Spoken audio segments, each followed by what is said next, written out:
Et parfois tu es découragé. Tu crois que ce n'est plus possible. Nous avons l'habitude parfois de dire Dieu est le maître du temps et des circonstances. Alléluia. Ça veut dire que Dieu, s'il veut agir, il ne tient compte du temps tel que les hommes quantifient, apprécient. Vous vous rappelez de Jésus en ce qui concerne Lazare. Lazare était malade. Jésus a eu une information, il ne s'est pas manifesté. Lazare est mort, le corps était encore là. Lui, Jésus, qui a l'habitude de guérir, de ressusciter les morts qu'on voit encore, dont le corps est encore présent, il n'est même pas venu. Et quand Lazare a été enterré, si c'était même le premier jour, on pouvait encore déterrer. Mais il vient le quatrième jour. Le temps était fini. Si bien que quand il eut le désir d'aller à la tombe, apparemment pour aller prier pour Lazare, la sœur de Lazare, qui connaissait que Jésus était l'homme des miracles, a dit non, là c'est trop tard. Si tu eusses été ici avant, mon frère n'allait pas mourir. Maintenant là, c'est bon. Mais cette femme qui connaissait pourtant Jésus ignorait simplement que Jésus était le maître de temps et des circonstances. Et aujourd'hui, tu es fille de Dieu, tu es enfant de Dieu, fils de Dieu. Si Dieu-là est en toi, si Dieu-là te donne sa nature, si Dieu-là t'emmène à penser en lui-même, tu dois faire comme Josué. Il est en train de combattre. Il est en train de combattre. Il est sur le point de terrasser les adversaires. Mais le temps n'est plus, puisque le soleil commence à se coucher, la nuit commence à tomber. Il n'y a plus de temps pour Josué d'atteindre son objectif. Alors Josué, qui est un enfant de Dieu, va parler au soleil. Il dit, soleil, arrête-toi. Toi et moi, certainement, puisque Dieu a permis cela, parce que cela était aussi prophétique, on ne peut peut-être pas demander au soleil comme tel de s'arrêter. Mais ça peut vouloir dire pour toi et moi que tu peux parler au temps pour dire au temps que tu n'as aucune influence sur moi. Pour que vous compreniez, je prends un exemple simple.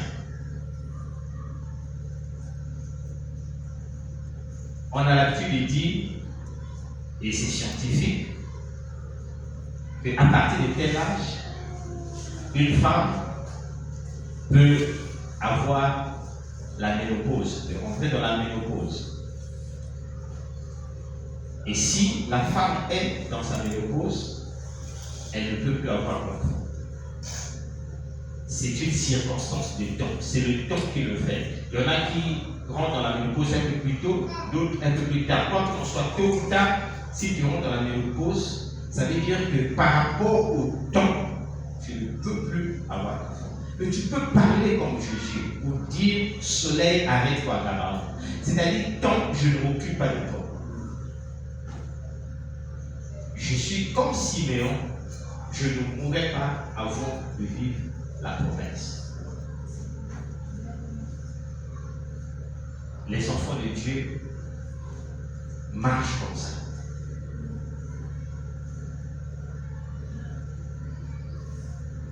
Il y a encore un temps pour toi pour te marier. Il y a un temps pour toi pour trouver du travail. Le temps est encore à ta disposition pour construire, pour faire ta vie, pour refaire la vie. Rien n'est trop tard pour Dieu. Alléluia. Est-ce que quelqu'un peut dire rien n'est trop tard pour Dieu? Rien n'est trop tard pour être enfant de Dieu. Rien n'est trop tard pour être enfant de Dieu. Rien n'est trop tard. Rien n'est trop tard pour que ton foyer soit restauré. Rien n'est trop tard pour que ton mari la têtue donne sa vie au Seigneur. Donc quand tu le vois, tu dis non, lui il ne peut pas. Même quand le pasteur va là, il ne comprend pas. Il ne sait pas, mon mari est têtu. On a chanté, même si les hommes ne veulent pas te louer, les pierres s'élèveront pour t'acclamer. Alléluia. Amen. Mais les pierres là, ce n'est pas les pierres là. C'était aussi prophétique. Parce que quand Jésus est dans la chair, quand on est dans l'Ancien Testament, les hommes, c'est Israël. Mais nous sommes les pierres. Pourquoi nous sommes les pierres? Pas les pierres caillou là, c'est-à-dire des incrédules. Celui qui a un cœur de pierre, c'est quelqu'un qui est incrédule. Donc nous étions des pierres. Et Jésus voulait dire aux enfants d'Israël, vous les hommes, vous qui avez la loi, vous qui êtes connus de Dieu, si vous ne pouvez pas me louer, les pierres, c'est-à-dire les païens, m'acclameront. Effectivement, aujourd'hui, les pierres acclament le Seigneur. C'est bon.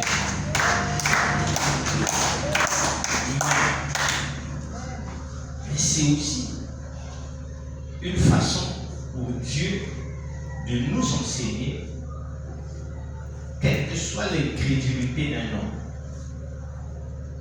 quelle que soit la méchanceté d'un homme, quelle que soit la vie immorale, désordonnée d'une femme, Dieu est capable de transformer cette personne.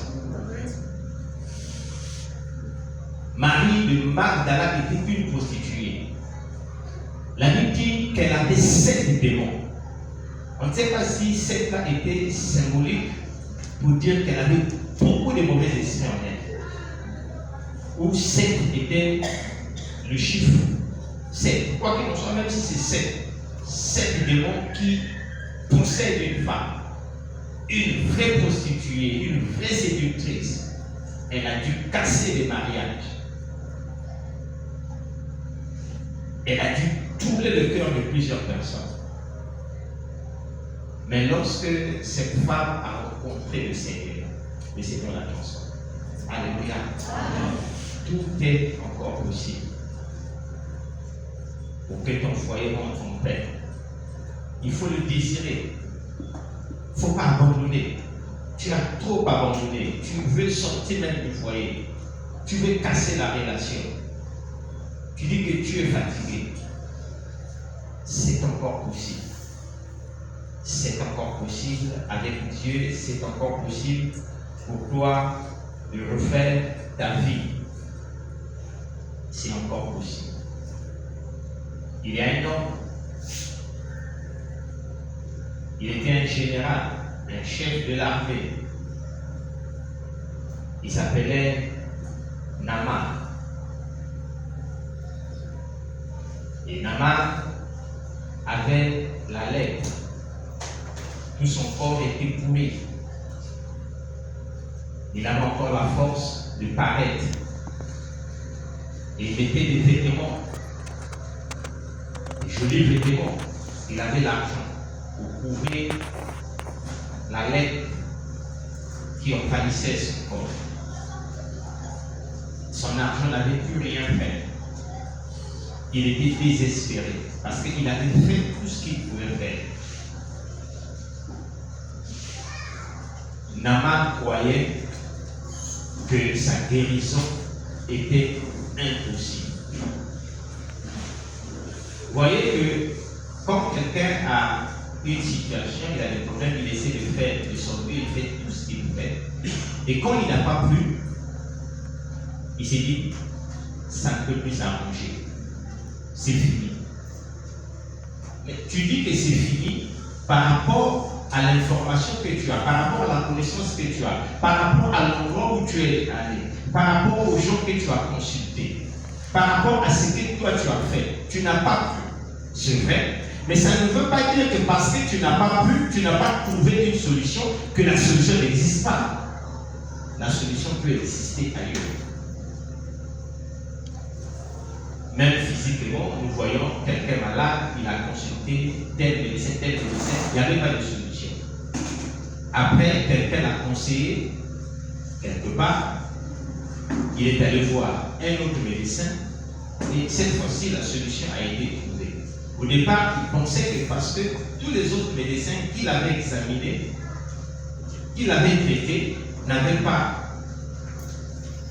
pourvu la guérison, la personne a conclu qu'il n'y a plus de solution.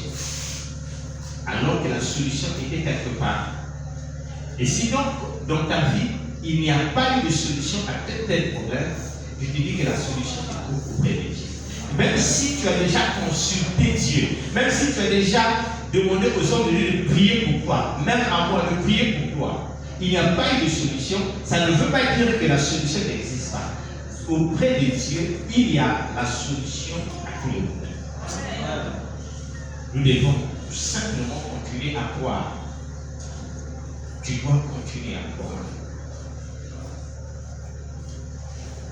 Je parlais de Naaman, et un jour, c'est une petite fille, puisque Naaman n'était pas juif, c'est une juive qui a parlé à la femme de Naaman pour dire à Naaman, est-ce que tu ne peux pas aller en Israël consulter le prophète qui est en Israël? Naaman a hésité, Naaman est quand même parti. Le prophète a envoyé son serviteur dire à Naaman de plonger 7 fois dans l'eau. Naaman a hésité, après il a plongé 7 fois dans l'eau, et la 7e fois, nous savons que la lèpre de Naaman a été guérie. Donc Naaman est guéri, alors qu'il pensait que ce n'était plus possible de le guérir. Il y a toujours une solution pour quelqu'un qui croit. Pas quelqu'un qui est simplement positif, pas quelqu'un qui est simplement optimiste, mais quelqu'un qui fait confiance à Dieu. En Dieu, il y a toujours des solutions. En Dieu, il y a toujours des réponses. Le problème, c'est que si tu abandonnes, tu peux ne pas avoir cette solution. Tu ne dois pas abandonner. Et si tu avais abandonné, relève-toi. Si tu avais cessé de prier, relève-toi et reprends à prier. Il y a encore une solution. Peu importe le temps qui s'est passé. Dieu ne voit pas le temps. Tu comptes l'âge, Dieu peut multiplier les années des années. Pour que tu jouisses pleinement de ce qu'il va te donner. Parce que la volonté de Dieu, c'est que nous soyons dans la joie, c'est que nous soyons dans l'abondance. L'abondance ne veut pas forcément dire une même chose qui est multipliée, mais que nous ayons chaque chose qui peut contribuer à notre paix. Je ne sais pas ce qui t'enlève la paix, mais Dieu voudrait te prendre une chose, que tu sois en paix. Une chose t'enlève la paix, Dieu va te l'accorder. Un enfant de Dieu doit être en paix, un enfant de Dieu doit être dans la joie. C'est ça l'abondance pour Dieu. Nous voulons partager rapidement une pensée. 2 Corinthiens chapitre 5, verset 17. 2 Corinthiens chapitre 5, verset 17. Il est écrit dans 2 Corinthiens 5, verset 17, Si quelqu'un est en Christ, il est une nouvelle créature. Les choses anciennes sont passées. Voici toutes choses sont devenues nouvelles. Je voudrais aussi, avant de faire un petit commentaire de ce passage, vous emmener dans le livre de Jean, au chapitre 3. Jean, chapitre 3, à partir du verset 1. Il y eut un homme d'entre les pharisiens nommé Nicodème, un chef des Juifs, qui vint lui auprès de Jésus de nuit et lui dit, Rabbi, nous savons que tu es un docteur venu de Dieu, car personne ne peut faire ces miracles que tu fais, si Dieu n'est avec lui. Jésus lui répondit, en vérité, je te le dis, si un homme ne naît de nouveau, il ne peut voir le royaume des cieux. Nicodème lui dit, comment un homme peut-il naître quand il est vieux? Peut-il rentrer dans le sein de sa mère et naître? Jésus répondit, en vérité, je te le dis, si un homme n'est né d'eau et d'esprit, il ne peut rentrer dans le royaume des dieux. Ce qui est né de la chair est chair, et ce qui est né de l'esprit est esprit. N'était-donc pas que je t'ai dit, il faut que vous naissiez de nouveau? Le vent souffle où il veut, et tu en entends le bruit, mais tu ne sais d'où il vient, ni où il va. Il en est ainsi de tout homme qui est né de l'esprit. Nicodème lui dit, comment cela peut-il se faire? Jésus lui répondit, tu es le docteur d'Israël, et tu ne sais pas ces choses. En vérité, je te le dis, nous disons ce que nous savons, et nous rendons témoignage de ce que nous avons vu. Et vous ne recevez pas notre témoignage. Si vous ne croyez pas quand je vous ai parlé des choses terrestres, comment croirez-vous quand je vous parlerai des choses célestes? Alléluia. Voilà donc ce passage que nous combinons à 2 Corinthiens 5, 17. Dans Jean chapitre 3, c'est un homme de Dieu de l'époque de la loi qui vient voir Jésus pour lui demander ce qu'il fallait faire pour avoir la vie éternelle. Et Jésus lui a dit, il faut naître de nouveau. Il a dit, comment quelqu'un qui est déjà vieux peut encore naître? Et Jésus va lui dire, ce qui est chair est chair, ce qui est esprit est esprit. Moi, je ne parle pas de naître encore dans la chair, que tu rentres encore dans le ventre de ta mère, comme toi tu le penses, et puis ta mère va encore t'accoucher. Il dit non, ça c'est charnel. C'est biologique, c'est physique. Mais moi, je parle de ce qui est esprit. Il faut que tu naisses d'eau et d'esprit. C'est à cette condition que tu vas entrer au ciel. Naître d'eau et d'esprit. C'est vrai que dans une certaine mesure, nous considérons que quelqu'un est né d'eau et d'esprit. L'eau qui signifie le baptême d'eau, et puis l'esprit, donc le baptême de l'esprit, quand quelqu'un a été baptisé d'eau et l'esprit, cette personne ira au ciel. Cela n'est pas faux. Mais en regardant aussi ce que le Seigneur est en train de dire ici, on va se rendre compte que le Seigneur n'insistait pas ici sur le baptême. Il faut naître d'eau et d'esprit. Ça nous renvoie donc à 2 Corinthiens chapitre 5 que nous avons lu. Si quelqu'un est en Christ, il devient une nouvelle créature. Les choses anciennes sont passées, voici toutes choses sont devenues nouvelles. Ce verset pose beaucoup de problèmes aux enfants de Dieu que nous sommes. Ça pose des problèmes, pas forcément parce que tout le monde veut devenir des pasteurs pour expliquer, mais parce que quand tu lis le verset, quelqu'un est en Christ, il devient une nouvelle créature, les choses anciennes sont passées, voici toutes choses sont devenues nouvelles. On suppose donc que si quelqu'un a commencé à prier, quelqu'un a donné sa vie à Dieu, les choses de sa vie changent. Et tout de suite, on s'est dit, si j'étais pauvre, en tout cas je dois sortir de la pauvreté, si j'étais célibataire, je dois me marier, si je n'avais pas d'enfants, je dois avoir des enfants, si j'étais bloqué à un certain rang social, il faut que je connaisse l'élévation, la promotion.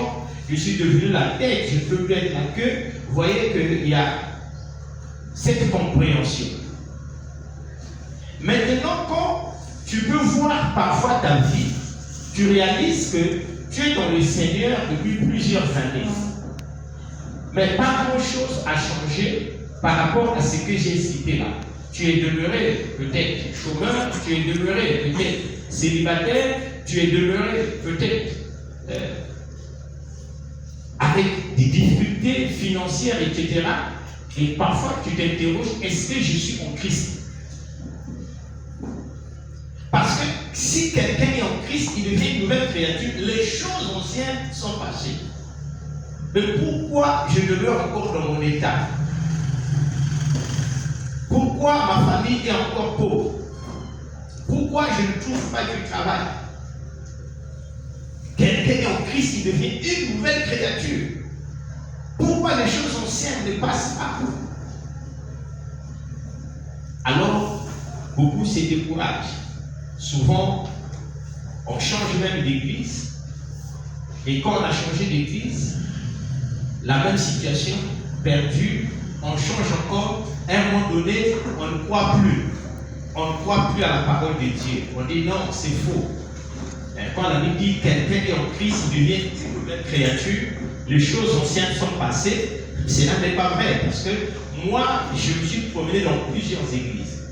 Beaucoup de pasteurs ont imposé les mains. On organisé beaucoup de programmes. Mais je me rends compte que ces choses-là, si ça existe, c'est pour les autres, mais pas pour moi. Je ne crois pas que si quelqu'un est en Christ, il devient une nouvelle créature. C'est pourquoi Dieu a établi des ministres de la parole pour éclairer le peuple sur certains aspects ou sur tous les aspects pour que nous sachions marcher, nous puissions continuer notre marche en toute connaissance. Quelqu'un est en Christ. Quelqu'un est en Christ, c'est ça, naître de nouveau.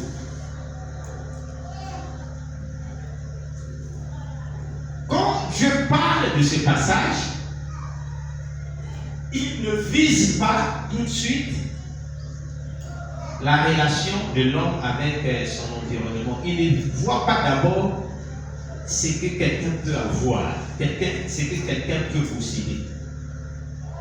Quand je parle, si quelqu'un est en Christ, il devient une nouvelle créature, je parle premièrement et principalement de l'être, de l'humain, de la personne. Un être, une personne est composée de l'esprit, de l'âme et du corps. Donc quand je parle de cette écriture-là, il ne voit pas d'abord l'argent que tu peux avoir, ainsi de suite, mais il voit la position de ton esprit, de ton âme et de ton corps. Pourquoi parle-t-il d'une première création? Parce que si quelqu'un est en Christ, il devient une nouvelle créature. Ça veut dire qu'il était une ancienne créature. Ancienne créature, c'est ça la première existence. Tu vivais. Maintenant, si tu deviens une nouvelle créature, ça veut dire que tu es né de nouveau. Donc, naître de nouveau égale devenir une nouvelle créature. Qu'est-ce que nous sommes en tant qu'ancienne créature? En tant qu'ancienne créature, nous sommes des êtres qui sont nés d'Adam. Parce que Adam a péché alors qu'il n'avait pas d'enfant. Mais une fois qu'il a péché, le péché l'a séparé de la gloire de Dieu. Le péché l'a éloigné de Dieu. Et par la suite, Adam a commencé à avoir des enfants. Et jusqu'à aujourd'hui, nous sommes les enfants d'Adam. Et donc, quand nous naissons, nous sommes privés de la gloire de Dieu. Or, quand quelqu'un est privé de la gloire de Dieu, ça veut dire que la personne n'a pas la protection divine. Or, si quelqu'un n'est pas protégé,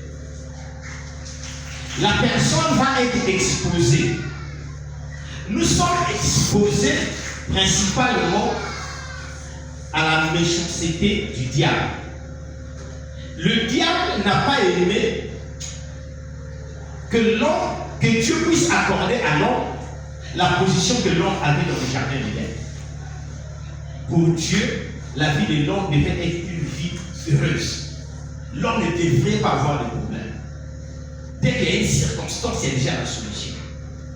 Parce que Dieu avait rendu l'homme maître de tout. Donc si tu souffres, ce n'est pas Dieu qui veut que tu souffres. Si ça ne va pas dans ta vie, ce n'est pas la volonté de Dieu. Mais c'est Satan, dans sa méchanceté, dans sa jalousie, qui n'avait pas voulu cet état de choses. Malheureusement, l'homme n'a pas écouté le conseil de Dieu. Il a laissé le diable le tromper.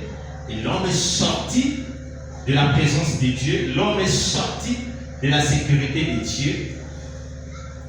Et c'est ce que toi et moi, nous sommes. Quand nous sommes, je ne considère pas d'abord que tu es enfant de Dieu. Ou c'est ce que toi et moi, nous étions.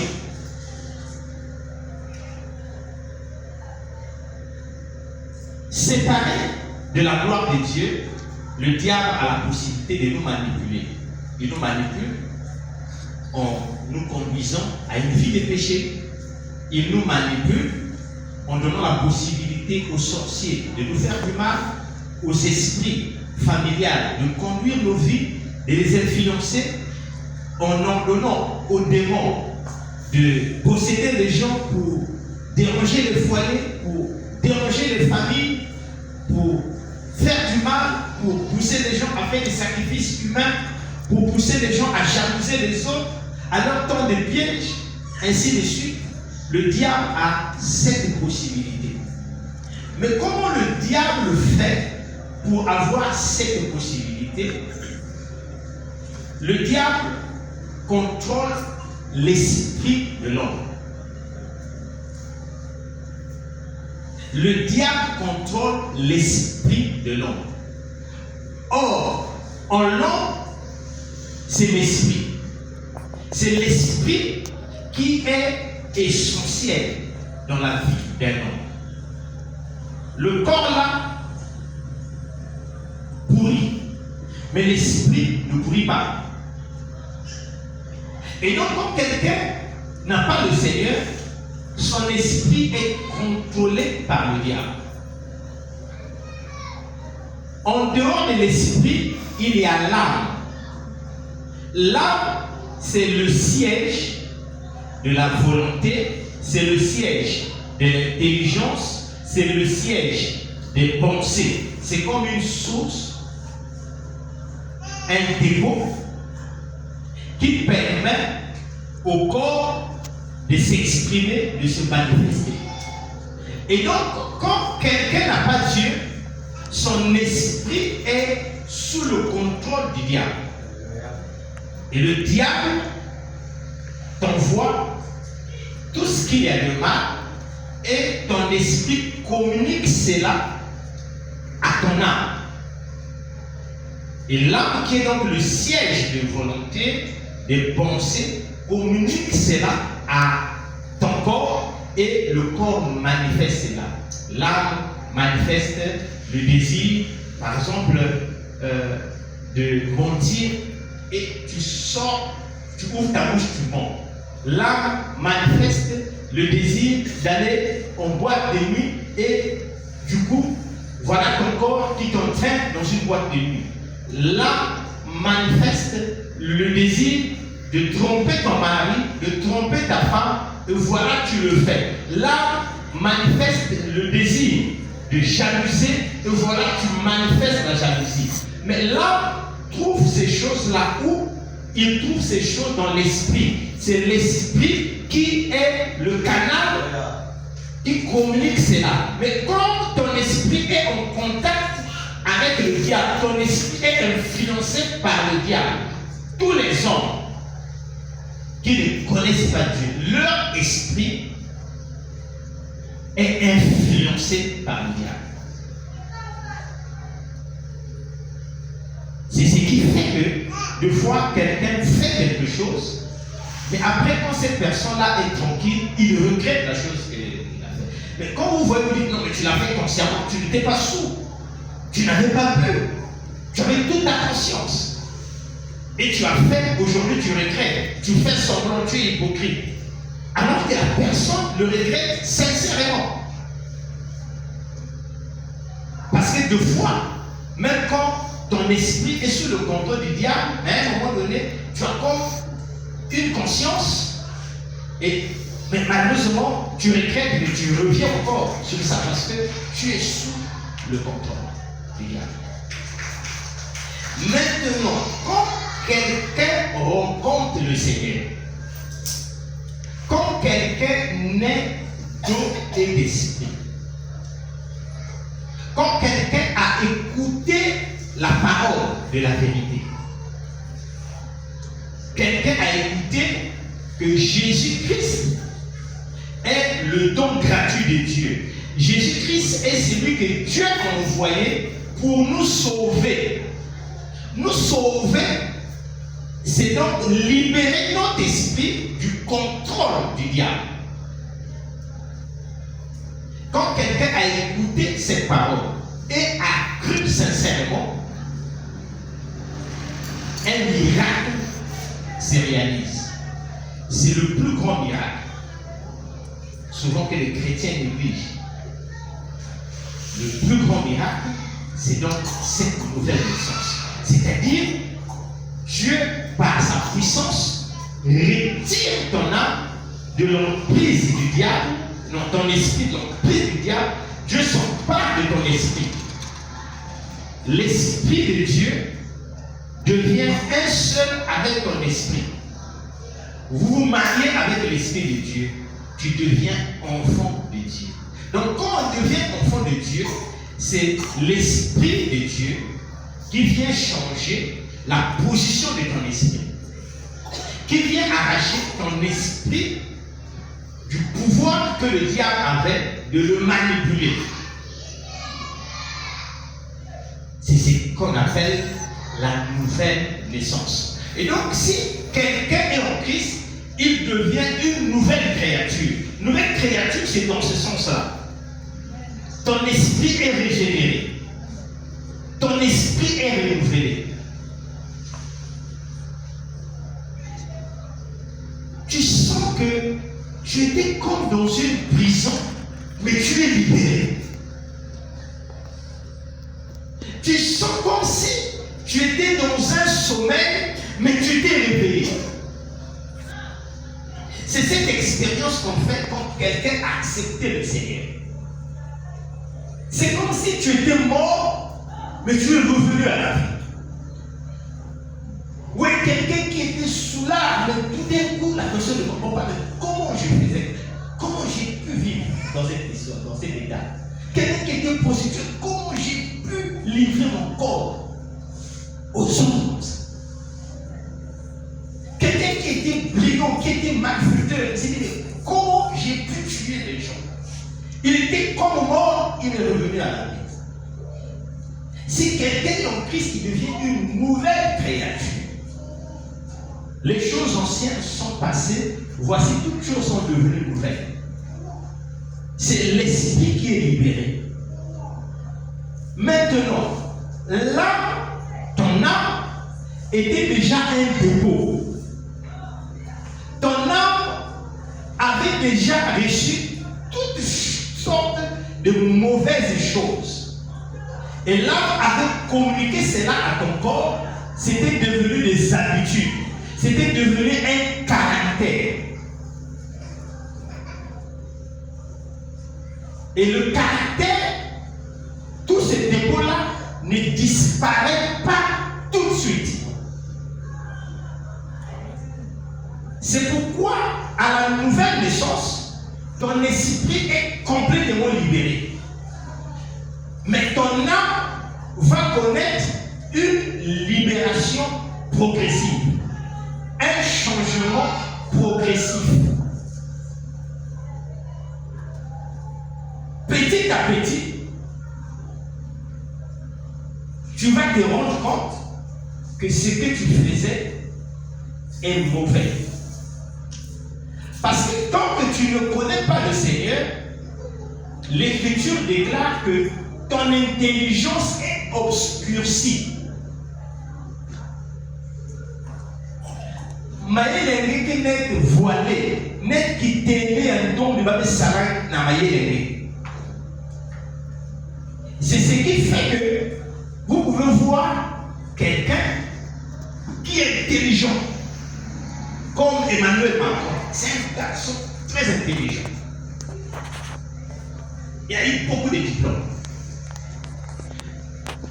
Mais comme il n'est pas né de nouveau, son intelligence est obscurcie.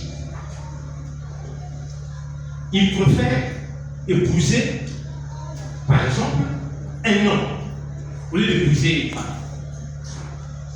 Bon, lui officiellement, on va dire qu'il peut épouser une femme. Brigitte, c'est une femme, visiblement. Mais quand on prend son ancien premier ministre, Attal, Gabriel Attal, un homme, mais il a préféré épouser un autre homme. Et il a dit publiquement. Il est intelligent, mais son intelligence est obscurcie.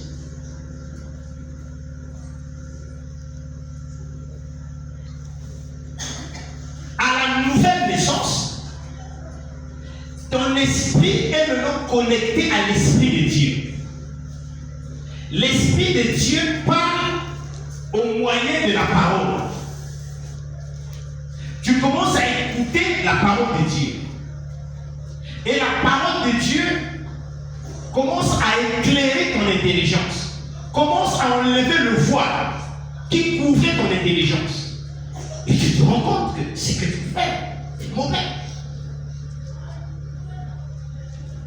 Toi qui prenais plaisir à gérer 2, 3 et même plusieurs gars, tu t'arrangeais à le faire.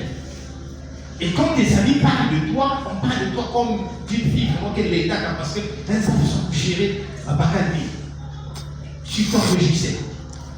Ton intelligence était obscurcie. Tu appelais le mal bien. Mais une fois que tu as reçu le Seigneur, la parole de Dieu est une lumière. L'Esprit de Dieu est une lumière. Ça vient éclairer ton esprit. Et tu te rends compte que cette façon de faire est mauvaise. Et tu commences à changer. Quelqu'un en Christ devient une nouvelle créature, comme j'ai dit. C'est l'esprit qui devient une nouvelle créature. Et l'esprit commence à influencer ton âme. Et progressivement, ton âme change. Tu étais quelqu'un colère. Quelqu'un qui s'énervait à tout moment. Tu étais quelqu'un menteur. Une menteuse, tu étais quelqu'un querelleur ou querelleuse, ou soit, etc. Mais une fois que tu as donné ta vie au Seigneur, la parole de Dieu rentre maintenant à travers l'esprit, ça rentre dans ton âme, et l'âme commence à se débarrasser de tout ce qui était contraire à la parole de Dieu. C'est pourquoi si quelqu'un est dans le Seigneur depuis des années, son âme est demeurée dans le même état, cette personne doit s'interroger si elle est réellement née de nouveau. Parce que tu peux appartenir à une église. On te considère comme membre de l'église. Mais tu n'es pas encore né de nouveau. Tu peux même avoir eu le baptême. C'est là où nous disons, si on peut appliquer cette écriture au baptême, ce n'est pas de manière absolue. Quelqu'un peut avoir le mais ne pas être né de nouveau. Parce que tu naîtras de nouveau quand tu fais une expérience personnelle avec Dieu. Je ne parle pas aussi de quelqu'un qui est né de nouveau et qui, dans la marche, peut faillir. Quelqu'un peut être né de nouveau et tomber dans la marche. À ce moment-là, cette personne, à un moment donné, doit écouter la parole de la repentance et cette personne doit se repentir. Je ne sais pas si tu es dans cet état. Au début, j'étais vraiment dans la marche avec le Seigneur. Tu marchais dans la crainte de Dieu. Tu marchais en nouveauté de vie.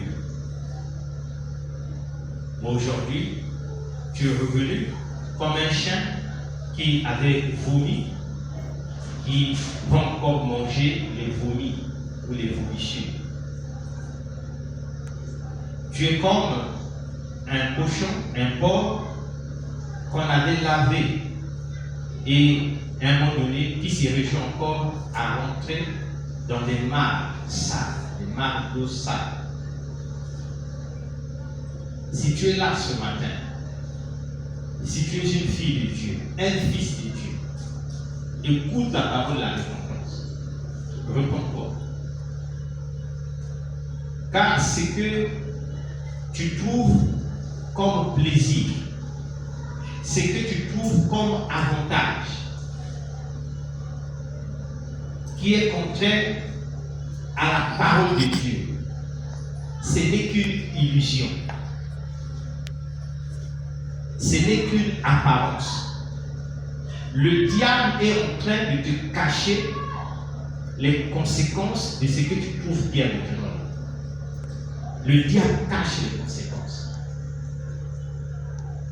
Et quand les conséquences là t'atteindront, ça sera peut-être trop tard. C'est pourquoi quand vous entendez sa voix, endurcissez pas vos cœurs. Et la plus grande conséquence que le diable cache, c'est l'enfer. Et tu peux croire que l'enfer est encore loin de toi.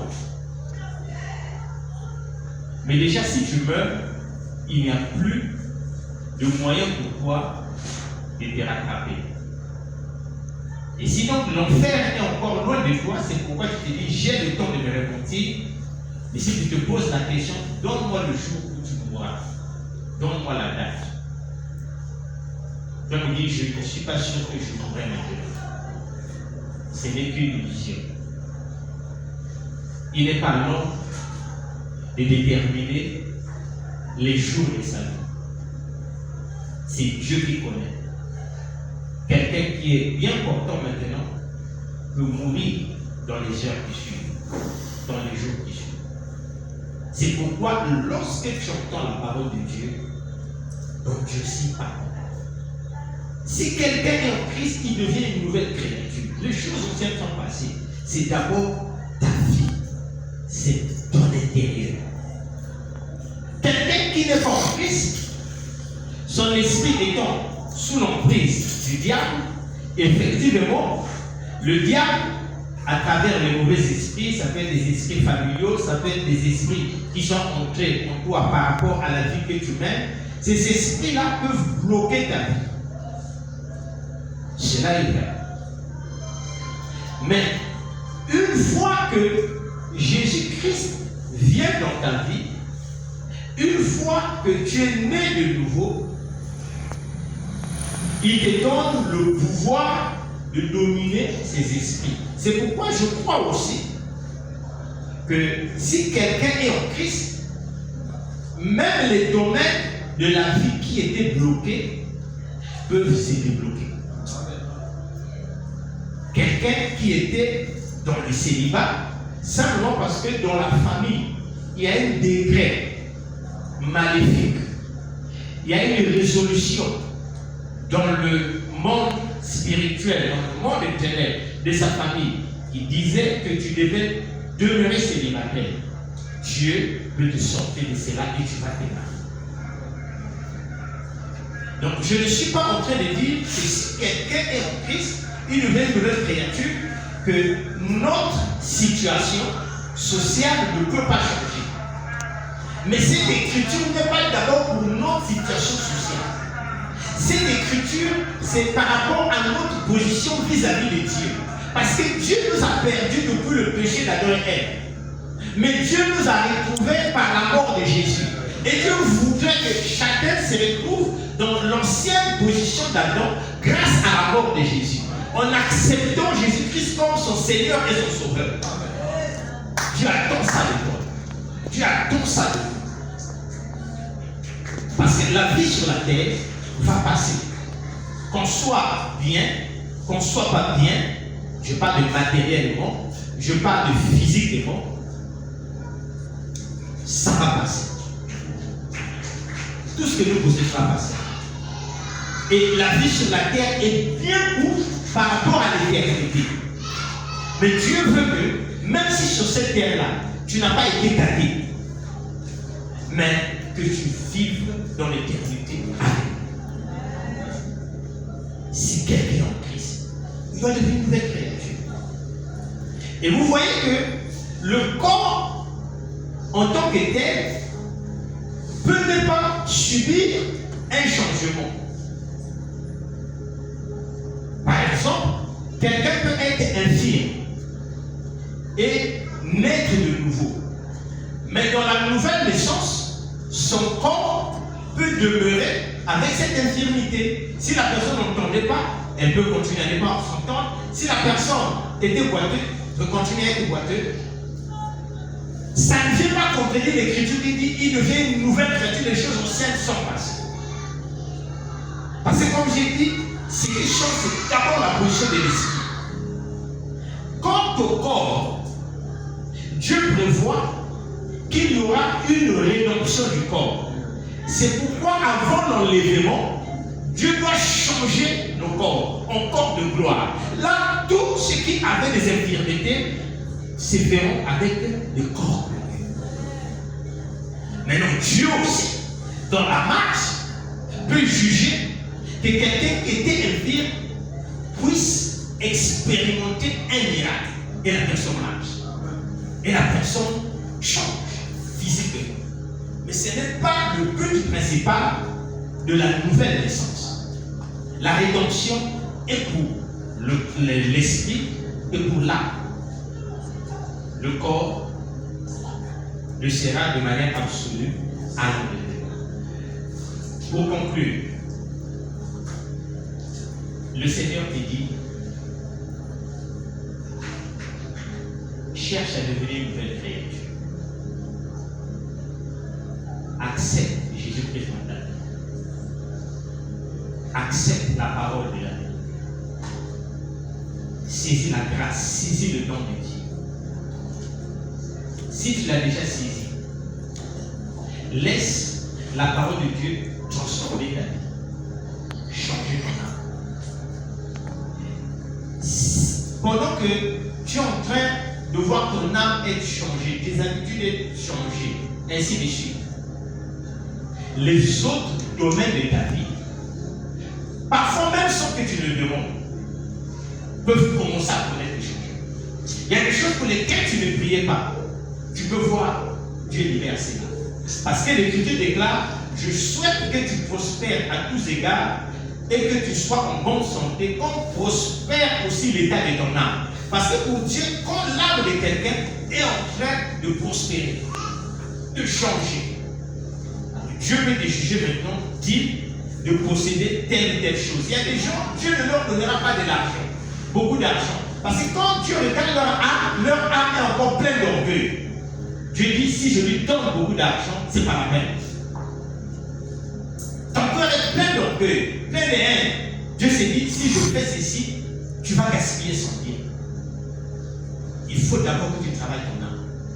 Tu travailles ton âme en te laissant influencer par la parole. Alors le reste, Dieu va commencer à faire. Ce n'est pas encore possible. Le temps n'est pas passé. Dieu est le maître du temps. Tout est encore possible. Nous allons prier ici.